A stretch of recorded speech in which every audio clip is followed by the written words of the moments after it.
Chapter 21. Last day. Charlotte and Wilbur were alone. The families had gone to look for Fern. Templeton was asleep. Wilbur lay resting after the excitement and strain of the ceremony. His medal still hung from his neck. By looking out of the corner of his eye, he could see it. "Charlotte," said Wilbur after a while, "why are you so quiet?" "I like to sit still," she said. "I've always been rather quiet." "Yes, but you seem specially so today. Do you feel all right?" "A little tired, perhaps, but I feel peaceful. Your success in the ring this morning was to a small degree my success. Your future is assured. You will live, secure and safe, Wilbur. Nothing can harm you now. These autumn days are shortened and grow cold. The leaves will shake from the trees and fall. Christmas will come in the snows of winter. You will live to enjoy the beauty of the frozen world, for you mean a great deal to the Zuckermans. And he will not harm you, ever. Winter will pass. The days will lengthen. The ice shall melt in the pasture pond. The song sparrow will return and sing. The frogs will wake. The warm wind will blow again. All these sights and sounds and smells will be yours to enjoy.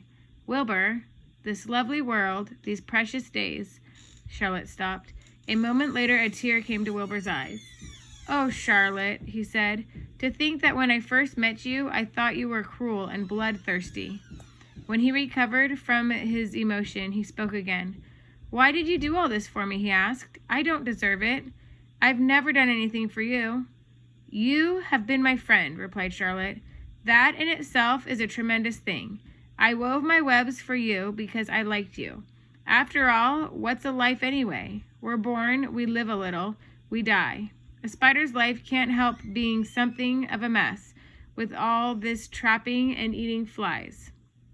By helping you, perhaps I was trying to lift up my life a trifle. Heaven knows anyone's life can stand a little of that." "Well," said Wilbur, "I'm no good at making speeches. I haven't got your gift for words, but you have saved me, Charlotte. I would gladly give my life for you. I really would." "I'm sure you would, and I thank you for your generous sentiments, Charlotte," said Wilbur. "We're all going home today. The fair is almost over. Won't it be wonderful to be back home in the barn cellar again with the sheep and the geese? Aren't you anxious to get home?" For a moment, Charlotte said nothing. Then she spoke in a voice so low Wilbur could hardly hear the words. "I will not be going back to the barn," she said. Wilbur leaped to his feet. "Not going back?" he cried. "Charlotte, what are you talking about?" "I'm done for," she replied. "In a day or two I'll be dead.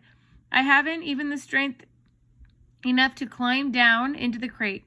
I doubt if I even have enough silk in my spinnerets to lower me to the ground." Hearing this, Wilbur threw himself down in agony of pain and sorrow. Great sobs racked his body. He heaved and grunted with desolation. "Charlotte," he moaned. "Charlotte, my true friend. Come now.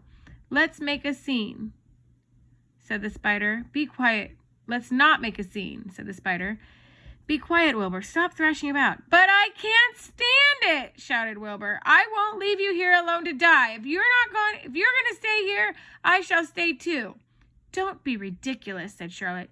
"You can't stay here. Zuckerman and Lurvy and John Arabelle and the others will be back any minute now, and they'll shove you into the crate and away you'll go. Besides, it wouldn't make any sense for you to stay. There would be no one to feed you. The fairgrounds will soon be empty and deserted." Wilbur was in a panic. He raced round and round the pen. Suddenly he had an idea. He thought of the egg sack and the 514 little spiders that were going to hatch in the spring. If Charlotte herself was unable to go home to the barn, at least he must take her children along. Wilbur rushed to the front of his pen.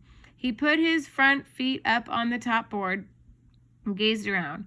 In the distance, he saw the Arabelles and the Zuckermans approaching. He knew he would have to act quickly. "Where's Templeton?" he demanded. "He's in that corner, under the straw, asleep," said Charlotte. Wilbur rushed over, pushed his strong snout under the rat, and tossed him into the air. "Templeton!" screamed Wilbur. "Pay attention!" The rat, surprised out of a sound sleep, looked first dazzled and then disgusted. "What kind of monkey shine is this?" he growled. "Can a rat catch a wink of sleep without being rudely popped into the air?" "Listen to me," cried Wilbur. "Charlotte is very ill. She has only a short time to live. She cannot accompany us home because of her condition. Therefore, it is absolutely necessary that I take her egg sac with me. I can't reach it, and I can't climb. You are the only one that can get it. There's not a second to be lost. The people are coming. They'll be here in no time. Please, please, please, Templeton, climb up and get the egg sac." The rat yawned. He straightened his whiskers. Then he looked up at the egg sac. "So," he said in disgust, "so it's old Templeton to the rescue again, is it? Templeton, do this. Templeton, do that. Templeton, please run to the dump and get me a magazine clipping. Templeton, please lend me a piece of string so I can spin a web." "Oh, hurry," said Wilbur. "Hurry up, Templeton." But the rat was in no hurry. He began imitating Wilbur's voice. "So it's hurry up, Templeton, is it?" he said. "Ho, ho! And what thanks do I ever get for these services? I would like to know. Never a kind word for old Templeton, only abuse and wisecracks and side remarks. Never a kind word for a rat." "Templeton," said Wilbur in desperation, "if you don't stop talking and get busy, all will be lost, and I will die of a broken heart. Please climb up." Templeton lay back in the straw. Lazily, he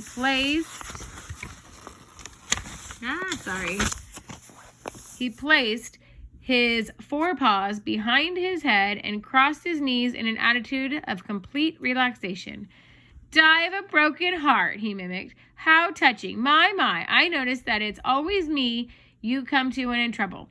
But I've never heard of anyone's heart breaking on my account. Oh, no. Who cares anything about Templeton?" "Get up!" screamed Wilbur. "Stop acting like a spoiled child." Templeton grinned and laid still.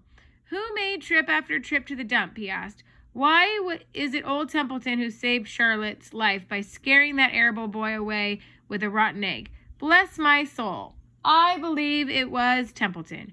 Who bit your tail and got you back on your feet this morning after you had fainted in front of the crowd? Old Templeton. Has it ever occurred to you that I'm sick of running errands and doing favors? What do you think I am anyway, a rat of all work?" Wilbur was desperate. The people were coming, and the rat was failing him. Suddenly he remembered Templeton's fondness for food. "Templeton," he said, "I will make you a solemn promise. Get Charlotte's egg sac. I will make you get Charlotte's egg sac for me, and from now on I will let you eat first. When Lurvy slaps me, I will let you get your choice of everything in the trough, and I won't touch anything until you are through."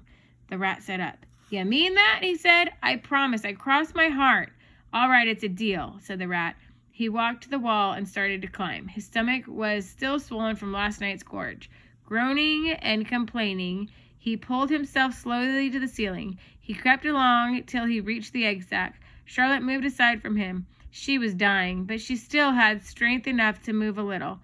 Then Templeton bared his long, ugly teeth and began snipping the threads that fastened the sack to the ceiling. Wilbur watched from below. "Use extreme care," he said. "I don't want a single one of those eggs harmed." Thick my mouth," complained the rat. "It's worse than caramel candy." But Templeton worked away at the job and managed to cut the egg sac adrift and carry it to the ground, where he dropped it in front of Wilbur. Wilbur heaved a great sigh of relief. "Thank you, Templeton," he said. "I will never forget this as long as I live." "Neither will I," said the rat, picking his teeth. "I feel as though I'd eaten a spool of thread." "Well, home we go." Templeton crept into the crate and buried himself in the straw. He got out of the sight just in time. Lurvy and John Arabelle and Mr. Zuckerman came along at that moment, followed by Mrs. Arabelle and Mr. Zuckerman, and Avery and Fern. Wilbur had already decided how he would carry the egg sac. There was only one way possible. He carefully took the little bundle in his mouth and held it there on top of his tongue. He remembered what Charlotte had told him, that the sack was waterproof and strong. It felt funny on his tongue and made him drool a bit. And of course he couldn't say anything. But as he was being shoved into the crate, he looked up at Charlotte and gave her a wink. She knew he was saying goodbye in the only way he could, and she knew her children were safe. "Goodbye," she whispered. Then she summoned all her strength and waved one of her front legs at him. She never moved again. Next day, as the Ferris wheel was being taken apart and the racehorses being loaded into the vans and the entertainers were packing up their belongings and driving away in their trailers, Charlotte died. The fairgrounds were soon deserted. The sheds and buildings were empty and forlorn.